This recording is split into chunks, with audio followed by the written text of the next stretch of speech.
Representative Tracy Mann, thanks for joining us. How are you this morning? Hey, good morning. Doing well. How are you guys? Good. Doing real good. Thank you. Appreciate it. So a couple of big topics. Obviously, what got passed, the infrastructure bill. But first, we'll take a look at these mandates and definitely some pushback going on, including Governor Lori Kelly.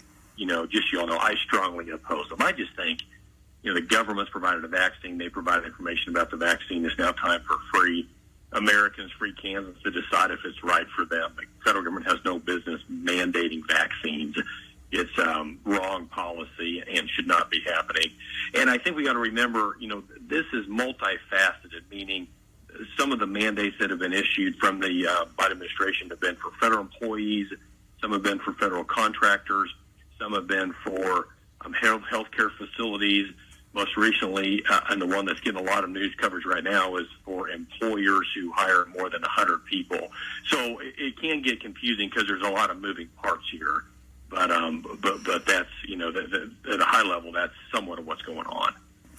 Right now, OSHA and the paperwork that they've put forward, and under the rule, businesses would have to choose to force a vaccine on their employees or pay a fine, and some of these are pretty hefty. $1,000. So let's talk specifically about the mandate that impacts people, employers greater than 100.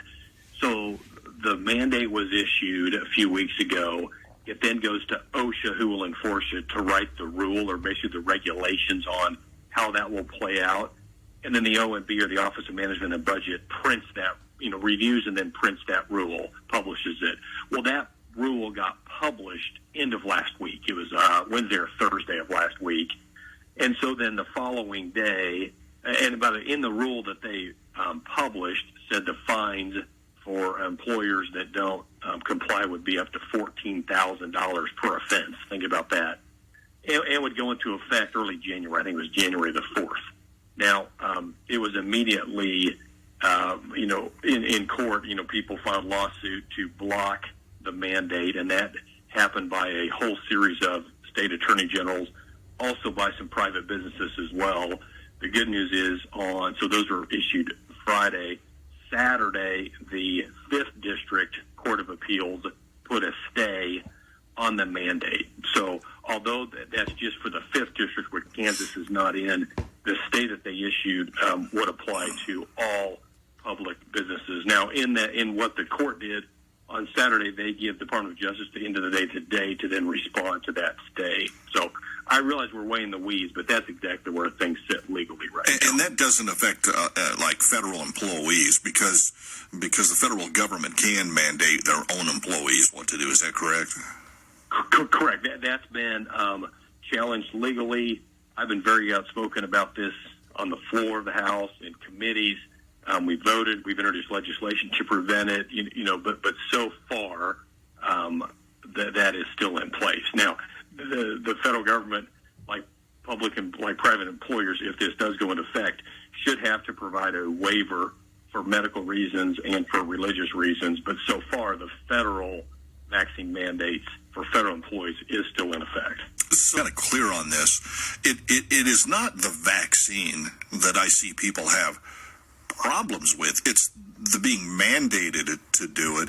If there was a mandate somewhere that said, as Americans, we each have our responsibility to protect ourselves and protect others from the spread of COVID-19, that's a mandate that makes sense, because now you have different alternatives that you can use, whether it's wearing a mask, whether it's social distancing, whether it's different kinds of treatments. But that's really the heart of this, isn't it? I mean, we've got the federal government mandating one specific course that, while it works for many, we know for a fact it doesn't work for all.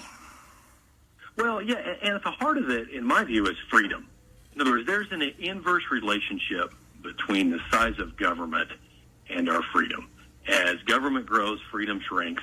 As freedom grows, government shrinks. Mm-hmm. And we see how government has just grown exponentially in its size and its intrusion in our lives. And in my view, that's what this really comes down to. I mean, the bottom line is COVID's not going anywhere.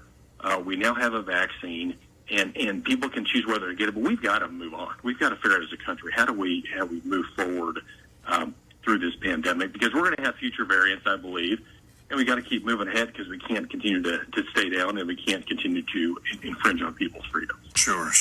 But putting this aside, because that's major, but boy, we beat some of this stuff into the ground so much. We know where everybody stands on this, and now we're looking to see where it plays out. But also over the weekend, they call it a major victory for the White House, the infrastructure bill, and that's great and that's fine. But is it really just a victory in name only? Because this is far from a done deal. Well, a couple things. So I think what you're alluding to that passed is the infrastructor bill. Exactly. $1.2 trillion. Which I didn't want to say the dollars because I couldn't remember. Yeah, $1.2 trillion. Now, there's the infrastructure bill, and then it has been linked to what we call the reconciliation bill. Okay. Or the Build Back Better. It gets confusing because there's all these things thrown out there.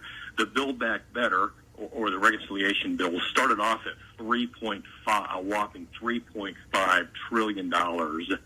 That now is being negotiated is down to $1.75 trillion, but it's still way too much money.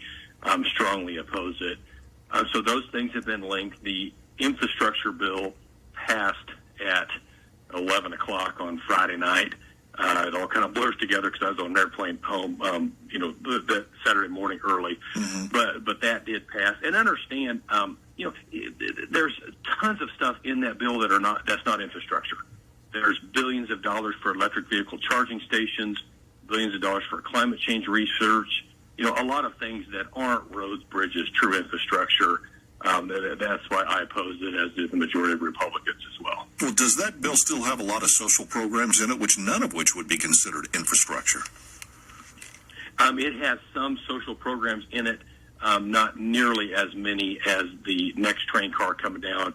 And again, these have been working together, which is the reconciliation or the Build Back Better. So the Build Back Better is more what's being referred to as human infrastructure, which is just nonsense. Well, these are government programs that get started. It's a nice term because totally unnecessary. Everybody likes the term infrastructure. So if you just use that word and throw human in there, then it throws everybody off. But now that this is where it's at, what's the next step for the first infrastructure bill?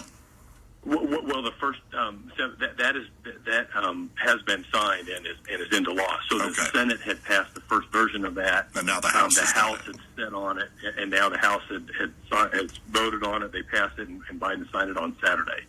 So that's a done deal. What's next is the reconciliation or Build Back Better or human infrastructure. I refer to the Build Back Better BBB as bad because it will add trillions of dollars to our debt.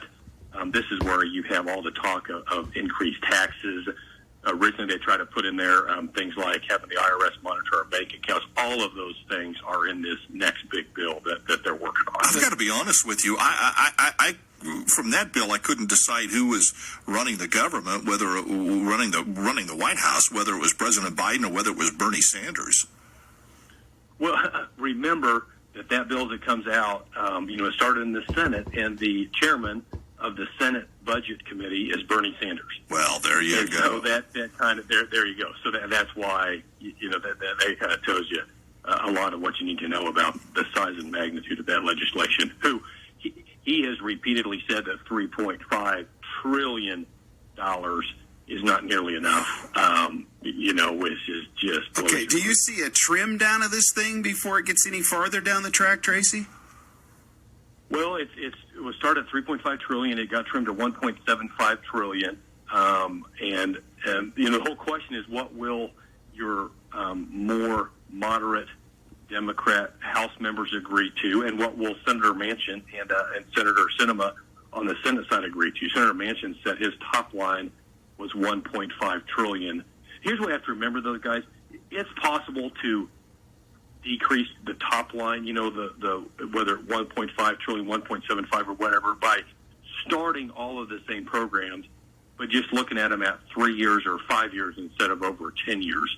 So you've got to look at not just what is the top line number or the cost projected, but also what programs are getting started, the underlying programs, and what will they end up costing, regardless of how long the bill's for, if that makes sense.